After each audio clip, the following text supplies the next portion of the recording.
Hello दोस्तों, आप सभी को मेरा नमस्कार। तो आज के विषय पे हम चर्चा करने वाले हैं फिर से इंडियन गवर्नमेंट डेटा के बारे में। और ये राज्यसभा क्वेश्चन सेशन 250 के ऊपर ही डिस्कशन होगा, जहां पर हमारा आज का टॉपिक है fund allocation under national horticulture mission और horticulture mission for north eastern and Himalayan state. और ये जो डेटा है जिसके बारे में हम आपको स्टैटिस्टिक्स दे रहे हैं, ये 2016-17 से लेकर के 18-19 तक का है। और ये डेटा हमें मिलता है ministry of agriculture and farmers welfare के थ्रू। इवन ये डेटा जो कि प्रोवाइड कराया गया है इस मिनिस्ट्री के द्वारा राज्यसभा.nic.in में, और उसके अलावा ये डेटा आपको मिल जाता है data.gov.in से भी। तो चलिए, आज समय ना ज़ाया करते हुए डायरेक्टली हम डैशबोर्ड पे जाएंगे और देखते हैं कि किस तरीके की स्टैटिस्टिक्स अवेलेबल है हमारे पास और गवर्नमेंट ने कितना इन्वेस्ट किया है under this mission, horticulture mission के तहत।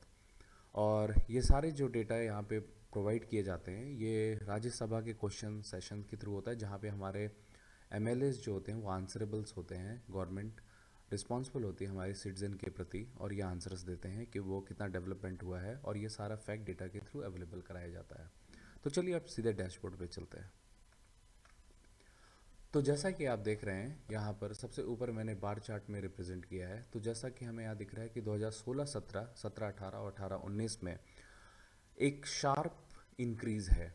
मतलब 16-17 में 1238 करोड़, ये सारे फिगर्स करोड़ में है, 1238 करोड़ का गवर्नमेंट ने फंड दिया under this scheme national horticulture mission और and horticulture mission for north eastern and Himalayan states के लिए।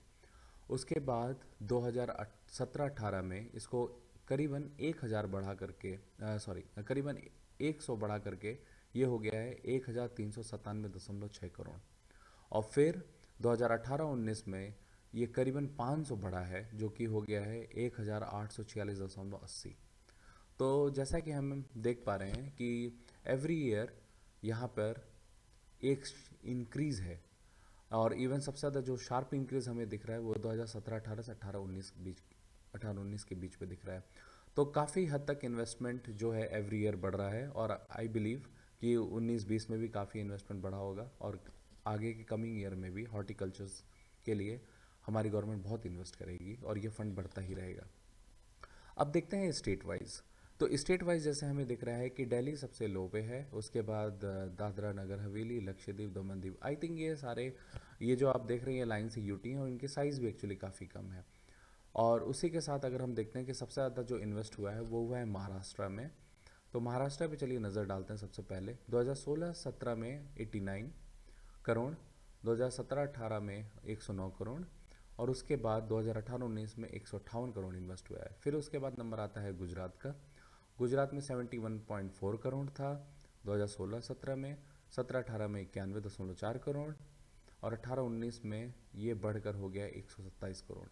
तो हम जैसा देख रहे हैं कि सभी स्टेट में काफ़ी इंक्रीमेंट है। अगर हम यहाँ से अगर हम देखना शुरू करते हैं जम्मू कश्मीर के बाद से।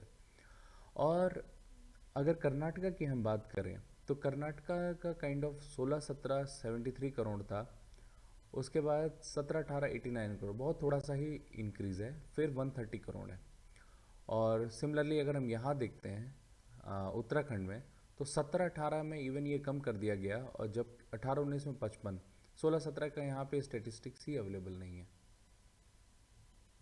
नहीं, यहाँ पे 16-17 का है, लेकिन ये है 31.3 करोड़, और 17-18 में 31। अच्छा, तो 17-18 में एक्चुअली कम गवर्नमेंट ने दिया है कंपेरेटिवली 16-17 के कंपैरिजन में। तो ऐसे कुछ स्टेट हैं जैसा कि हमें यहाँ फ्लक्चुएशंस दिख रहा है। तो ये है झारखंड है आपका, उसके बाद आपका नंबर आता है मणिपुर, जहाँ पे आपको ओवरलैप दिख रहा है, फिर आपका हिमाचल प्रदेश। तो जैसा कि हम देख रहे हैं कि इवन स्टेट वाइज भी फंड का जो एलोकेशन है वो बढ़ा है, और वो काफ़ी हद तक सभी स्टेट्स में बढ़ा है। और 16-17 से 18-19 में काफ़ी ड्रास्टिक चेंज आया है। तो गवर्नमेंट काफ़ी अच्छा इन्वेस्ट करती है हॉर्टिकल्चर मिशन में, और इसको काफ़ी बढ़ावा दे रही है। आई थिंक ये हमें इंडिकेट करता है कि कितना पॉजिटिवली हमारे हॉर्टिकल्चर के प्रति ध्यान दिया जा रहा है। Thank you so much for your time. और ये जो विजुलाइजेशन मैंने बनाई है टैब्लो पे है, फिर से मैं आपको बता रहा हूँ, और ऐसे विजुलाइजेशन आप लोग भी ट्राई करते रहिए टैब्लो पे, आइए सीखिए। और this is good for your own understanding, even for visualisation prospective. आप एक नए स्टोरीज़ को एक्सप्लेन कर सकते हैं किसी भी डेटा के through. So thank you so much for your time and thanks for coming and watching this video, and today I kept it short ताकि आप सभी लोगों को अच्छे से ये चीज़ें समझ में आए।